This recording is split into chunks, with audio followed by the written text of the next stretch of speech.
Welcome to యోగ సూత్ర.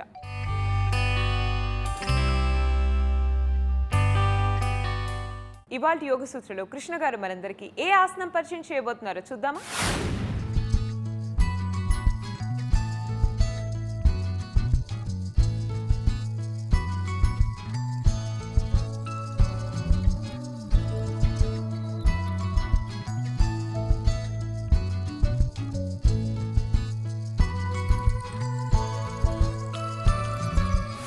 నమస్తే.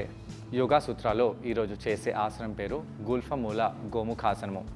ఈ గుల్ఫమూల గోముఖాసనము ఆసనాలలో చాలా థెరపటిక్గా మనకు ఉపయోగపడుతుంది. మెడిటేషన్కి ఇది చాలా మంచిది. గుల్ఫమూల అంటే ఈ యొక్క గుల్ఫ భాగము, ఈ హీల్ భాగాన్ని మనము మన మూల భాగంలో పెట్టుకోవాలి. అలా అక్కడ పెట్టి దానిపై మనం కూర్చుంటున్నాము. అలా కూర్చొని మనము గోముఖాసనం చేయడాన్ని గుల్ఫమూల గోముఖాసనం అని అంటాము. ముందుగా మనము ఆసనానికి ప్రిపరేషన్ చేసి దాని తర్వాత ఆసనం చేద్దాము. మనము చేతులని ఈ విధంగా పైకి కిందికి చేద్దాము. శ్వాస తీసుకుంటూ శ్వాసని వదిలేస్తూ కొద్దిగా చేతులని పైకి కిందికి చేసి దాని తర్వాత ఈ యొక్క చేతులని ఈ విధంగా రొటేట్ చేయాలి. షోల్డర్స్ని clockwise 5 to 6 times rotate చేసి రివర్స్గా కూడా అదే విధంగా రొటేట్ చేయాలి. దాంతో ఈ షోల్డర్ జాయింట్ ఫ్రీగా అవుతుంది. ఇక మనము కుడి చేతిని పైకి చేసి ఈ విధంగా ఫోల్డ్ చేసి ఈ విధంగా మనము పుల్ చేద్దాము. దాంతో గోముఖాసనం చేయడానికి ఈ యొక్క కుడి భుజము బాగా ప్రిపేర్ అయిపోతుంది. ఇక్కడ తలని నిటారుగా పెట్టాలి. చేతిని మార్చేసి రెండో చేతిని పట్టుకొని ఇలా లాగండి.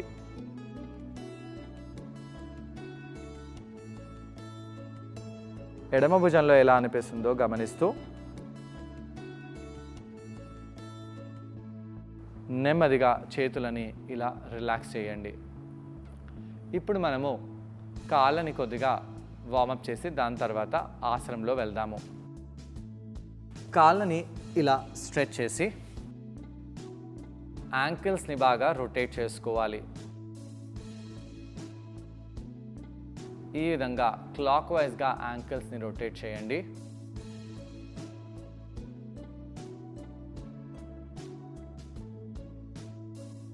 రివర్స్ ఆర్డర్లో రొటేట్ చేయండి.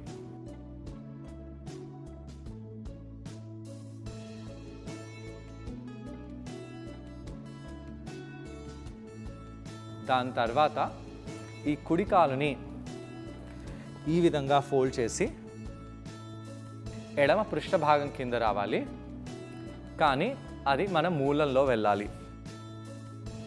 బోల్సర్ లేకుండా ఎలా చేయాలో చూద్దాము. ఈ విధంగా మనము మన హీల్ని మూల భాగంలో పెట్టేసి మిగతా హీల్ని ఈ విధంగా పైకి తెచ్చేసి కూర్చోవాలి. ఇక్కడ బ్యాలెన్స్ తప్పిపోతుంది. అలానే హీల్లో ప్రాబ్లం ఉన్న వాళ్ళు కూడా బాగా ఈ ఆసనాన్ని చేయలేరు. కాబట్టి ఇక్కడ మనము బోల్సర్ సహాయాన్ని ఉపయోగించుకుంటున్నాము. బోల్స్టర్పై పాదాన్ని ఇలా పెట్టేసి ఆ మడమని మనము మూలంలో తగిలేలాగా కూర్చోవాలి. ఇలా మూలంలో తగిలేలాగా ఎందుకు కూర్చోవాలి? ఎప్పుడైతే మనం ఇలా మూల భాగంలో మన హీల్ తగిలేలాగా కూర్చుంటామో దాంతో మన స్పైన్ బాగా స్ట్రైట్ అవుతుంది. కుండలిని యోగాలో, థెరపటిక్ యోగాలో ఇది చాలా అవసరము. థెరపటిక్ యోగాలో పైల్స్ లాంటి ఇష్యూస్కి ఈ యొక్క హీల్ని ఈ విధంగా పెట్టి ఆసనం చేస్తే చాలా మేలు కలుగుతుంది. అలానే కుండలిని యోగాలో ఇలాంటి మార్పులు చేసి ఆసనాన్ని చేసి కుండలిని శక్తిని జాగృతం చేయడానికి ఇలాంటి మార్పులు చేసి ఆసనాన్ని వాడుతూ ఉంటారు. ఈ యొక్క ఎడమ కాల్ని ఇలా తొడపై పెట్టేసి వీపుని సూటిగా చేసి కూర్చోండి. శ్వాస తీసుకుంటూ శ్వాసని వదిలేసి ఇప్పుడు మనము కుడి చేతిని పైకి చేద్దాము.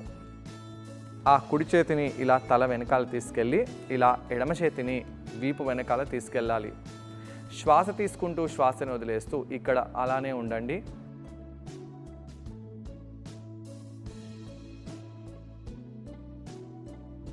దాని తర్వాత గోముఖాసనంలో ఫార్వర్డ్గా బెండ్ అవుతాము. ఫార్వర్డ్గా బెండ్ అయినప్పుడు వీపుని గుండ్రంగా చేయాలి.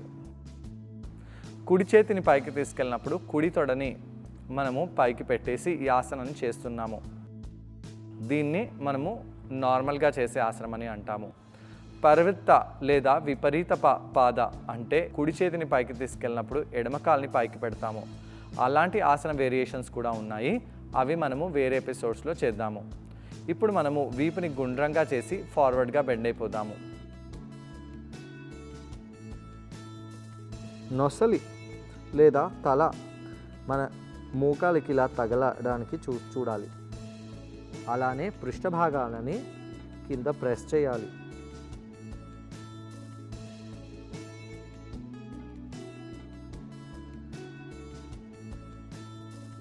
కొంత సమయం పాటు ఇలా ఉండి పైకి వచ్చేసి చేతులని మార్చండి. ఇప్పుడు మనము కాళ్ళని మార్చుదాము. ఇలా కుడి మోకాల్ని ఫోల్డ్ చేసి ఆ యొక్క హీల్పై మనము కూర్చోవాలి. ఆ యొక్క మడమ మన గుహ భాగంలో మూలంలో రావాలి. ఈ విధంగా ఎడమ తొడ పైకి రావాలి.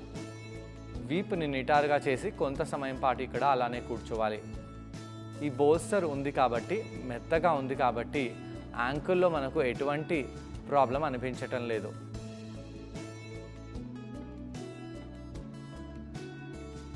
శ్వాస తీసుకుంటూ శ్వాసని వదిలేసి కొంత సమయం పాటు ఈ విధంగా ఉండి దాని తర్వాత ఎడమ చేతిని ఇలా తల వెనకాల తీసుకెళ్ళండి. కుడి చేతిని ఇలా కిందికి తీసుకెళ్ళండి. చేతులని ఇంటర్లాక్ చేసి దాని తర్వాత ఫార్వర్డ్గా బెండ్ అవ్వాలి. ఇక్కడ పొట్టని లోపలికి స్క్వీజ్ చేయాలి. వీపుని రౌండ్ చేయాలి.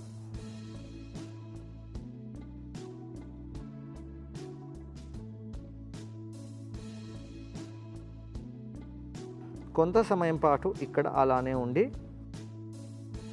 నెమ్మదిగా పైకి వచ్చేసి చేతులని ఈ విధంగా రిలాక్స్ చేద్దాము.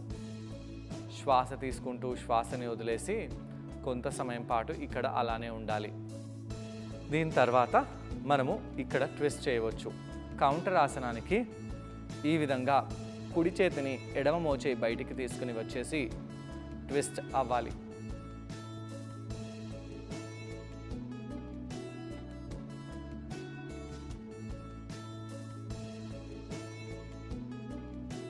దాని తర్వాత మనము కాళ్ళని మార్చుదాము. మార్చి ఈ ఎడమ మడమని మూల భాగంలో పెట్టేసి కుడి కాలుని ఇలా పైకి పెట్టేసి ఎడమ చేతిని కుడివైపు తీసుకెళ్ళి ట్విస్ట్ అవుదాము. రెండో వైపు కూడా ఇదే విధంగా మనము ట్విస్ట్ చేయాలి.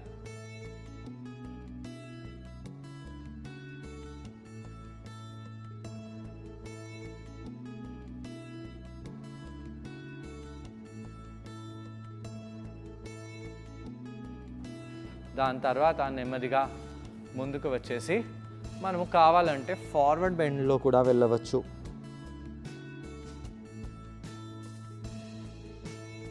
ఫార్వర్డ్ బెండ్లో కొద్దిగా రిలాక్స్ అవ్వడానికి ఆ యొక్క మూలంలో ఉన్న మడమని బయటికి తెచ్చేసి ఫార్వర్డ్ బెండ్లో వెళ్ళిపోవచ్చు.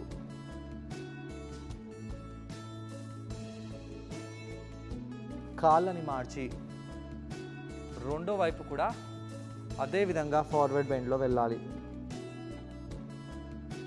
ఈ ఆసనాన్ని ట్రై చేయడానికి కృష్ణ గారితో పాటు నేను కూడా జాయిన్ అవబోతున్నానండి. మా ఇద్దరిని చూసి ఈ ఆసనాన్ని మీరు కూడా ట్రై చేయండి. నమస్తే. యోగా సూత్రాలో ఈరోజు చేసే ఆసనం పేరు గుల్ఫమూల గోముఖాసనం. ఈ గుల్ఫమూల గోముఖాసనంలో మనము ఈ యొక్క మడమ భాగాన్ని మనం మూల భాగంలో పెట్టేసి ఈ ఆసనం చేస్తాము. థెరపటిక్గా ఈ ఆసనం చాలా ఉపయోగకరం అవుతుంది. అలానే కుండలిని యోగాలో కుండలిని శక్తిని యాక్టివేట్ చేయడానికి ఈ యొక్క ఆసనం బాగా ఉపయోగపడుతుంది. కాబట్టి ఈ ఆసనం ఏ విధంగా చేయాలో తెలుసుకునే ముందు ప్రిపరేషన్ చేద్దాము. రెండు కాళ్ళని సూటిగా చేసి కూర్చోండి. ఆ కాళ్ళని సూటిగా చేసి కాళ్ళ వేలని మన వైపు లాగి ముందుకు స్ట్రెచ్ చేయాలి. కాళ్ళ వేలని మన వైపు లాగి ముందుకు స్ట్రెచ్ చేయాలి. కొన్నిసార్లు ఆ విధంగా మీరు కాళ్ళని ముందుకి వెనకాలకి చేస్తూ ఉండండి.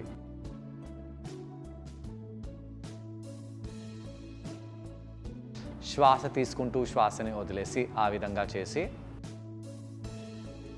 దాని తర్వాత కాళ్ళని గుండ్రంగా రొటేట్ చేయాలి. క్లాక్ వైజ్ రొటేట్ చేయండి, యాంటీ క్లాక్ వైజ్ రొటేట్ చేయండి.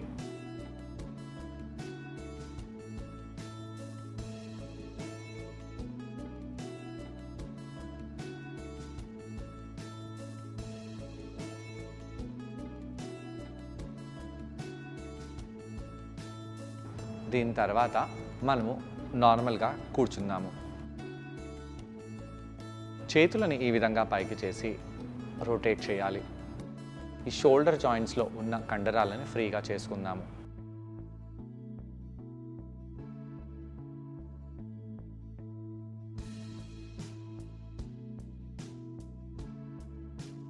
ఇప్పుడు చేతులని నమస్కారంలో జోడించి కిందికి తీసుకొని రావాలి. అలా ఓ 10 to 15 టైమ్స్ చేయండి.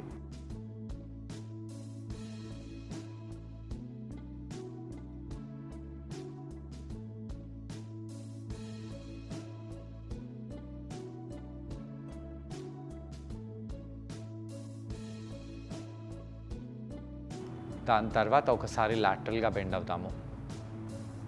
కుడివైపు ఎడమవైపు లాటరల్గా బెండ్ అవుతూ ఉండండి.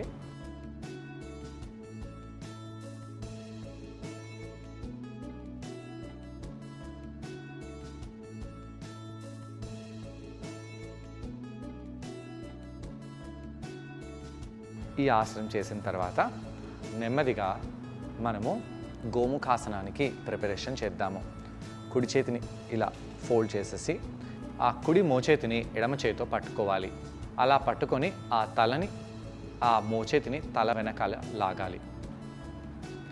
శ్వాస తీసుకుంటూ శ్వాసని వదిలేస్తూ చేతిని అలా లాగుతూ ఉండండి. వీపుని స్ట్రైట్ చేసి పెట్టండి. మెడని వెనకాలకి పుష్ చేయండి. ఈ విధంగా చిన్ని చెస్ట్కి క్లోజ్గా తీసుకొని రండి.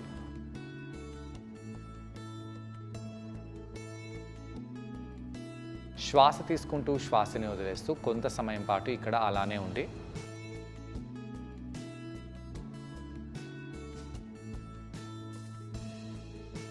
చేతుల్ని వదిలేసి రెండో వైపు అదే ఆసనాన్ని చేయాలి.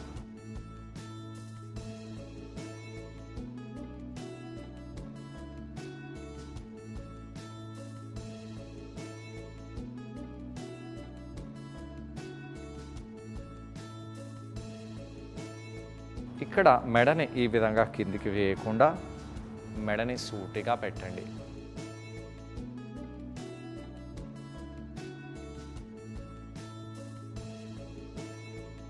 నెమ్మదిగా చేతులని రిలాక్స్ చేసేయండి.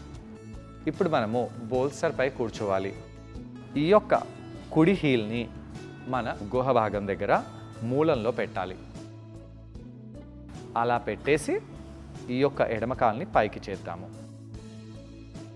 ఇక్కడ ఈ యొక్క కుడి కాళ్ళ వేలు బయటికి వచ్చేసాయి. ఇలా కూర్చోండి. బోల్సర్ పై అయితే ఇలా బాగానే కూర్చున్నాము. మ్యాట్పై ఇలా కూర్చోవాలంటే కొద్దిగా కష్టంగా భావిస్తాము. ఎందుకు? బ్యాలెన్స్ అనేది తప్పిపోతుంది. అలా బ్యాలెన్స్ తప్పకుండా ఉండాలనే మనము ఈ విధంగా కూర్చున్నాము.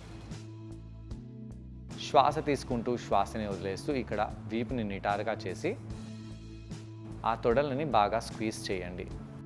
దాని తర్వాత ఏ కాలు పైకి వచ్చేసింది? ఎడమ కాలు పైకి వచ్చింది. కాబట్టి ఎడమ చేతినే పైకి తీసుకెళ్ళాలి. అలా ఫోల్డ్ చేయండి. ఫోల్డ్ చేసి ఆ కుడి చేతిని వీపు వెనకాల నుంచి తీసుకెళ్ళి చేతులని ఇంటర్లాక్ చేయండి. ఒకవేళ చేతులని మీరు ఇంటర్లాక్ చేయలేకపోతే మనము ఏదైనా బెల్ట్ని ఉపయోగించి లేదా టవల్ని ఉపయోగించి చేతులని ఇంటర్లాక్ చేయవచ్చు. వీపుని నిటారుగా చేయండి. శ్వాస తీసుకోండి, శ్వాసని వదిలేయండి. కొంత సమయం పాటు అక్కడ అలానే ఉండి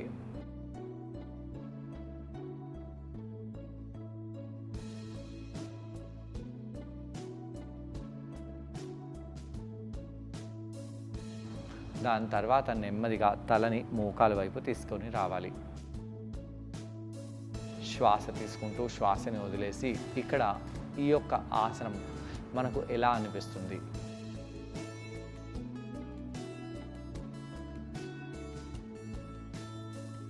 ఇలా కొంత సమయం పాటు కళ్ళని మూసివేసి అక్కడ ఉండి నెమ్మదిగా పైకి వచ్చేయండి. కౌంటర్ ఆసనానికి మనము చేతులని వదిలేసి ఎడమవైపు ఇలా ట్విస్ట్ అవ్వాలి. పొట్ట కండరాలని స్క్వీజ్ చేస్తూ ఎడమవైపు ట్విస్ట్ అవ్వండి.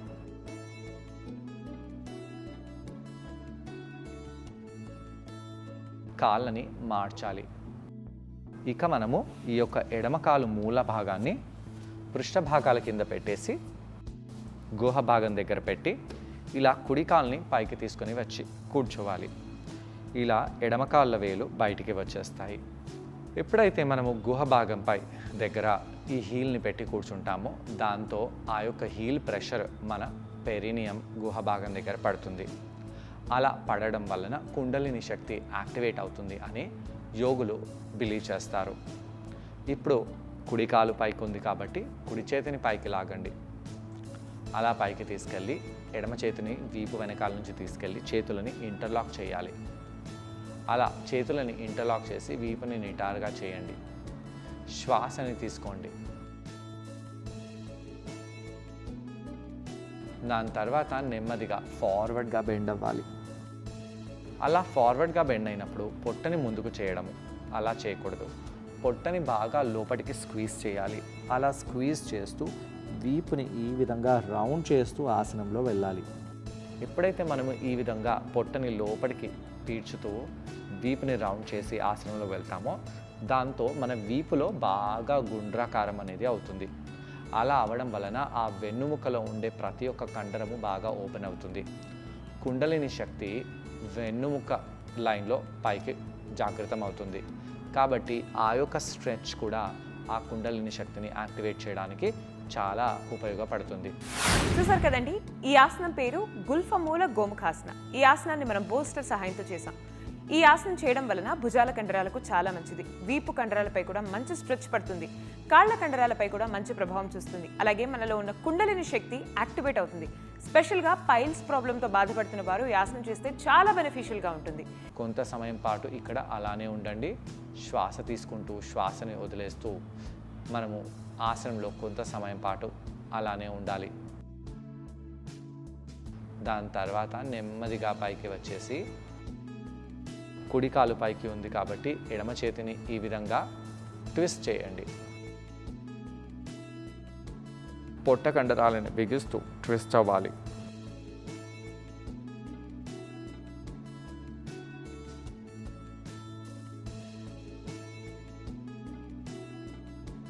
దాని తర్వాత నార్మల్గా వచ్చి రిలాక్స్ అవ్వచ్చు. ఫార్వర్డ్ బెండ్లో కూడా వెళ్ళవచ్చు. ఇలా కౌంటర్ చేయడం వలన భుజాల్లోని కండరాలు, అలాగే వీపు భాగంలో ఉన్న కండరాలు, అలాగే కాళ్ళు, అలాగే తొడ భాగంలో ఉన్న కండరాలు ఇవన్నీ కూడా బాగా స్ట్రెచ్ రిలాక్స్ అయిపోతాయి. ఇవాళ యోగ సూత్రలో కృష్ణ గారిని మనం అడగబోయే ప్రశ్న ఏంటంటే, ఈ ఆసనం చేసేటప్పుడు మనం అందరం ఎటువంటి జాగ్రత్తలు పాటించాలి? ఈ ప్రశ్నకు సమాధానం కృష్ణ గారిని అడిగి తెలుసుకుందాం. ఈ ఆసనం చేసేటప్పుడు ఎలాంటి జాగ్రత్తలు తీసుకోవాలి? పైల్స్ లాంటి సమస్యలు ఉన్నవాళ్ళు ఈ ఆసనం చేస్తే మంచిది. కానీ ఎప్పుడైతే మీకు యాక్టివ్గా అక్కడ పెయిన్ అనేది ఉంటుందో అప్పుడు ఈ గుల్ఫ మూలం మన కాలుని అక్కడ మూల భాగంలో పెట్టి ఆసనం చేయరాదు. చేసినట్టు అయితే మీకు పెయిన్ ఎక్కువగా అవ్వచ్చు. ఈ ఆసనాన్ని మీరు సామాన్యంగా హెల్త్ ఎప్పుడైతే ఉంటుందో అప్పుడు స్టార్ట్ చేయండి. ఈ ఆసనం చేసేటప్పుడు చేతిని బాగా లాగడము, కింద పడిపోవడము, బ్యాలెన్స్ తప్పడము ఇవన్నీ కాకుండా స్థిరంగా ఆసనం ఉండేలాగా ఈ బోల్స్టర్ని, బెడ్షీట్ని పెట్టుకుంటున్నాము. అలా పెట్టి మీరు కూడా ఆసనాన్ని చేయండి. యాంకిల్లో ఎటువంటి ట్విస్ట్ కాకూడదు. యాంకిల్లో ఎవరికైతే ఫ్లెక్సిబిలిటీ లేదో అలాంటి వాళ్ళు ఈ ఆసనం చేయలేరు. ముఖ్యంగా మోకాళ్ళల్లో ఎవరికైతే పెయిన్ ఉందో అలాంటి వాళ్ళు కూడా ఈ గోముఖాసనం లాంటి ఎక్స్ట్రీమ్ స్ట్రెచెస్ని అసలు చేయలేరు. సో చూసారు కదండి, ఇవాళ యోగ సూత్రలో గుల్ఫమూల గోముఖాసన ఈ ఆసనాన్ని మీరందరూ తప్పకుండా ట్రై చేయండి. అలాగే దీనివల్ల వచ్చే బెనిఫిట్స్ని మీరు కూడా పొందండి. తిరిగి రేపటి ఎపిసోడ్లో మరో ఆసనంతో మరికొన్ని బెనిఫిట్స్తో మళ్ళీ కలుసుకుందాం. అంతవరకు టేక్ కేర్. బాయ్.